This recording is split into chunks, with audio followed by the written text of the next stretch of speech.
అందరికీ నమస్తే అండి. కవితకు బెయిల్ వచ్చింది. కేసీఆర్ గారి కుమార్తె, కేటీఆర్ సోదరి కవిత గారికి ఈరోజు సుప్రీంకోర్టు బెయిల్ ఇచ్చింది. ఢిల్లీ లిక్కర్ స్కామ్లో నిందితురాలుగా ఆరోపణలు ఎదుర్కొంటున్న ఆమె దాదాపుగా 5 నెలలకు పైగా జైల్లో ఉన్నారు. సో ఈరోజు సుప్రీంకోర్టులో తుది వాదనలు జరిగి సిబిఐ విచారణ పూర్తి చేసింది. ఛార్జ్షీట్ కూడా వేసింది, ఫైనల్ ఛార్జ్షీటు. అలాగే ఈడీ కూడా విచారణ పూర్తి చేసింది. కాబట్టి ఇంకా నిందితులు జైల్లో ఉండాల్సిన అవసరం లేదు. అలాగే ఆమె మహిళ, సో ఇంకా లోపల ఉండాల్సిన అవసరం లేదు అని సుప్రీంకోర్టు ధర్మాసనం వ్యాఖ్యానించి కవితకు బెయిల్ ఇచ్చింది. అయితే బెయిల్ రావడం పెద్ద విషయం ఏమీ కాదు. యాక్చువల్ వస్తుంది.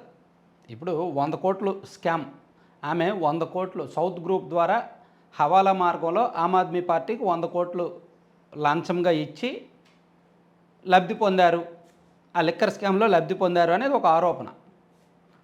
సో అందుకు కవిత గారిని దాదాపుగా ఎప్పుడు 2023 మార్చి 15నే ఆమెను అరెస్ట్ చేయాల్సిందే. ఆమెకు నోటీసులు ఇచ్చారు, పలుమార్లు విచారణకు పిలిచారు, విచారించారు. దశల వారీగా ఆమె మొబైల్స్లో ఆధారాలు ధ్వంసం చేశారని అనేక ఆరోపణలు వేశారు. చాలా జరిగాయి. ఆమె సన్నిహితులను అరెస్ట్ చేశారు, ఆ సౌత్ గ్రూప్లో ఉన్న కీలకమైన వాళ్ళని అరెస్ట్ చేశారు. ఇలా అనేకం జరిగాయి. సో చివరికి మార్చి 15వ తేదీన, మార్చి 15, 2024న ఆమెను అరెస్ట్ చేయడం, మార్చి 15, 2023న ఆమెకు నోటీసులు ఇచ్చి విచారణకు పిలిపించారు. మార్చి 15, 2024న ఆమెను అరెస్ట్ చేశారు. సో చివరికి ఈరోజు ఆమె బెయిల్ మీద బయటకు వస్తున్నారు. ఈరోజు నైట్ వచ్చేయచ్చు మేబీ. అయితే ఇందులో ఇప్పుడు వరకు జరిగిన న్యాయపరమైన, విచారణపరమైన వ్యవస్థల్లో చట్టం దాని పని చేసుకుపోద్ది అనే కోణం. కానీ ఇప్పుడు రాజకీయ అంశాలు కూడా దీనిలో చర్చకు వస్తున్నాయి. మీరు ఒక 15 రోజుల నుంచి తెలంగాణ రాజకీయాలను పరిశీలిస్తే కాంగ్రెస్ పార్టీ ఏమో చాలా పక్కాగా చెప్తోంది బీఆర్ఎస్ పార్టీ బీజేపీలో విలీనం అయిపోద్ది అని. బీఆర్ఎస్ పార్టీ బీజేపీలో విలీనం అయిపోద్ది, ఆ మేరకు చర్చలు కూడా పూర్తయ్యాయి అని కాంగ్రెస్ పార్టీ ఆరోపిస్తోంది.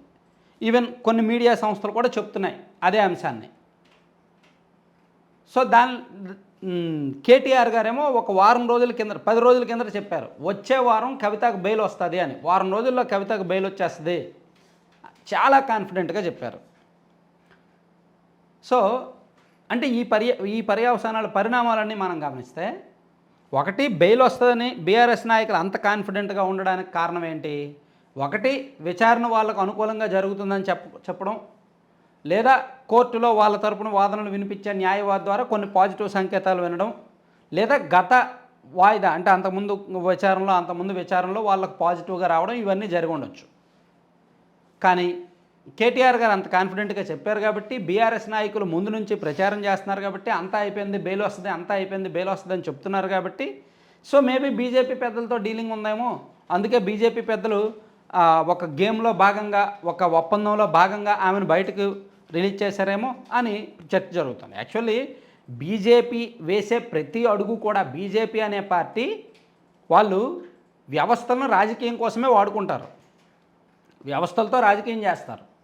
సో దానిలో భాగంగానే ఈడీ, సిబిఐ అనే వాటిని కూడా వాళ్ళ రాజకీయ ప్రత్యర్థుల మీదే ఉసుగొలుపుతారు తప్ప వాళ్ళ అంతర్భాగం మీద ఎప్పుడు కూడా దాడులు జరపరు, ఏది జరగదు. అసలు ఎవరైనా స్కామ్ చేశారు, అవినీతి చేశారు, కుంభకోణాలు చేశారని ఆరోపణ ఉన్నా వాళ్ళు బీజేపీలో జాయిన్ అయితే మమ అని తీర్థం వేసుకొని వెళ్ళిపోయినట్టే, ఇంకా మంచోళ్ళు అయిపోయినట్టే, వాళ్ళ మీదకి సిబిఐ, ఈడీ అనేవి వెళ్ళవు.